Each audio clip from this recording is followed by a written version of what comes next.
Olá pessoal, eu sou o professor Ricardo Andreucci, eu sou procurador de Justiça do Ministério Público de São Paulo, onde eu já atuo há 27 anos. Eu sou mestre, doutor e pós-doutor em Direito, sou professor universitário, professor de cursos preparatórios para ingresso nas carreiras jurídicas e OAB.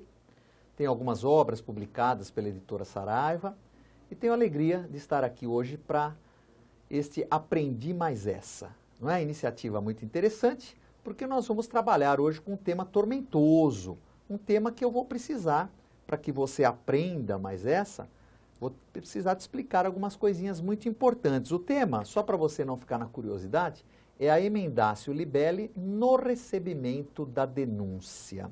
Vamos conversar um pouquinho sobre a emendatio libelli, não é, pessoal? O que é emendatio libelli? Está no artigo 383 do Código de Processo Penal. Então, eu quero que você leia o 383. A questão aí é a seguinte, tá? Para que você entenda. Você já ouviu dizer que o réu se defende dos fatos que lhe são imputados na denúncia ou na queixa, e que não importa a capitulação dada a esses fatos, e sim os fatos em si que estão constando da peça acusatória. Então, o réu se defende dos fatos que lhe são imputados na denúncia. Nós temos, portanto, por conta disso, uma teoria chamada teoria da substanciação. A teoria da substanciação pugna justamente isso, que o réu se defende dos fatos que lhe são imputados. Por quê? Porque nós temos aquele brocardo latino, iuris novit curia, ou seja, o juiz conhece o direito. Então, na verdade, vamos supor que o Ministério Público tenha descrito na peça acusatória, na denúncia, um crime de furto. E que o juiz, ao sentenciar, perceba que aquele fato narrado, na verdade, constitui um estelionato. Não é? Então, vamos supor, o promotor denunciou o réu por furto qualificado mediante fraude, uma pena de 2 a 8 anos de reclusão.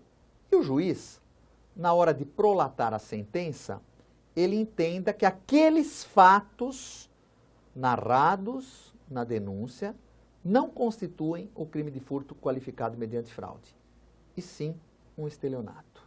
Então, ele, juiz, pode mudar a capitulação do fato. Ele não está mudando o fato é íntegro, ele está mudando a classificação do fato, a capitulação. Ele pode. Precisa dar vista para alguém? Não. Precisa aditar a denúncia? Não. Precisa dar vista à defesa? Não.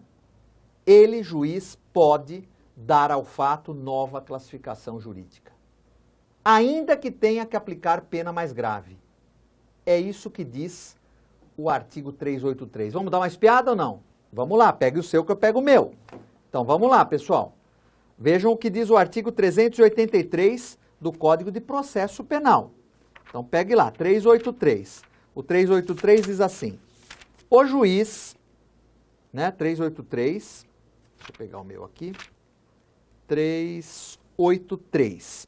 O juiz, sem modificar a descrição do fato contida na denúncia, sem modificar a descrição do fato contida na denúncia ou queixa, poderá atribuir-lhe definição jurídica diversa, ainda que, em consequência, tenha de aplicar pena mais grave.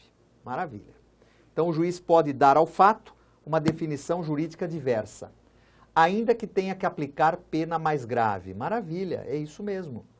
Precisa aditar alguma coisa? Não, porque isso chama-se emendatio libelli, artigo 383. Mutatio libelli é outra conversa.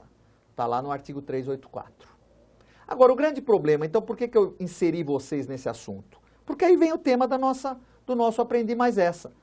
Seria possível ao juiz fazer esta emendatio no recebimento da denúncia? Porque o 383, ele fala expressamente. Acabei de fechar, vou abrir de novo, não tem problema nenhum. O 383 fala expressamente, você está com ele aí, ó.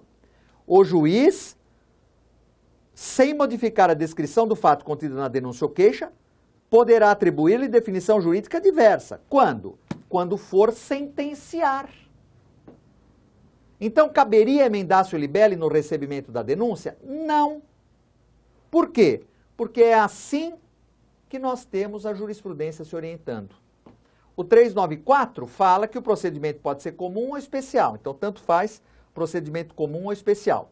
Agora eu quero que você verifique esses acordos. Até vamos colocar aqui a tela inteira para você, porque aí eu vou lendo junto com você. STJ. Havendo erro na correta tipificação dos fatos descritos pelo órgão ministerial ou dúvida quanto ao exato enquadramento jurídico a eles dado, cumpre ao togado, ao juiz togado, receber a denúncia tal como proposta, ou seja, não pode proceder a emendatio libelli no recebimento da denúncia. O juiz tem que recebê-la tal como proposta, para que, no momento em que for prolatar a sentença, proceda às correções necessárias, aí aplicando o 383. STF. Não é lícito ao juiz, no ato do recebimento da denúncia, quando faz apenas um juízo de admissibilidade da condenação, ou seja, não entrou ainda na análise do mérito, conferir decisão jurídica aos fatos narrados na peça acusatória. Poderá fazê-lo adequadamente no momento da prolação da sentença, ocasião em que poderá haver a emendatio libelli ou a mutatio libelli, se a instrução criminal assim o indicar. Então, de acordo com esses dois acórdãos, nós não poderíamos ter a emendatio libelli, e essa é a posição prevalente, viu, pessoal? Não se pode ter a emendatio libelli no recebimento da denúncia. E veja mais uma jurisprudência do STF, a primeira turma ante a inadequação da via eleita, e por não vislumbrar, aliás, é a continuidade desse acórdão, né? A primeira turma ante a inadequação da via eleita, e por não vislumbrar ilegalidade flagrante, abuso de poder ou teratologia a justificar a concessão da ordem, de ofício, julgou extinto por maioria o habeas corpus que pretendia substituir o recurso ordinário constitucional. Na espécie, o paciente fora denunciado pela suposta prática dos crimes de falsidade documental e ideológica e uso de documento falso. Buscava a concessão da ordem para corrigir a capitulação jurídica da denúncia, para a tentativa de estelionato, a possibilitar o benefício da suspensão condicional do processo. Claro, porque aí a pena é menor. Destacou-se jurisprudência da Corte no sentido de não ser possível, na via do habeas corpus, discutir-se a correta tipificação dos fatos imputados ao paciente na ação penal.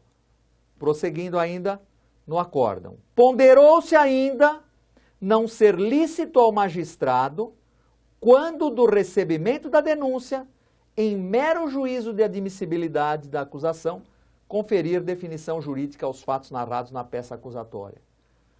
Destacando aí em vermelho, o momento adequado para fazê-lo seria na prolação da sentença, ocasião em que poderia haver a emendatio libelli ou a mutatio libelli, ou seja, o 383, emendatio libelli, ou a mutatio libelli 384, se a instrução criminal assim o indicar. Vencido o ministro Marco Aurélio, que concedia a ordem de ofício, precedentes citados, etc, etc, tá? Então vejam, pessoal, não há possibilidade de nós termos a emendatio libelli no recebimento da denúncia. Isso o juiz tem que fazer ao prolatar a sentença, que é o momento oportuno. Perfeito? Tranquilo? Espero que você tenha aprendido mais essa. Eu aproveito a oportunidade para indicar a vocês a minha obra de processo penal, que se chama Curso Básico de Processo Penal. É um curso básico de processo penal de minha autoria, Ricardo Antônio Andreucci, editora Saraiva, edição super atualizada. É uma obra bastante singela, dá para você ver pelo tamanho dela. É uma obra sem pretensões, é uma obra indicada para estudantes de direito, para profissionais também, tá certo? E para concursandos em geral. Se você precisar de um aprofundamento em alguma das matérias que eu trato, aí obviamente você vai pegar uma obra mais densa, uma obra de maior calibre, tá certo? Então, na verdade, esse curso básico de processo penal, ele visa aí te dar um suporte como estudante, como concursando e até para os profissionais nessas questões envolvendo o processo penal do nosso dia a dia, tá bom? Aqui eu trato da emendatio libelli, da mutatio libelli, da sentença em geral e dos atos jurisdicionais, tá bom? Todo o processo penal aqui, inclusive a parte recursal. Obrigado pela atenção, pessoal. Nos vemos numa outra oportunidade.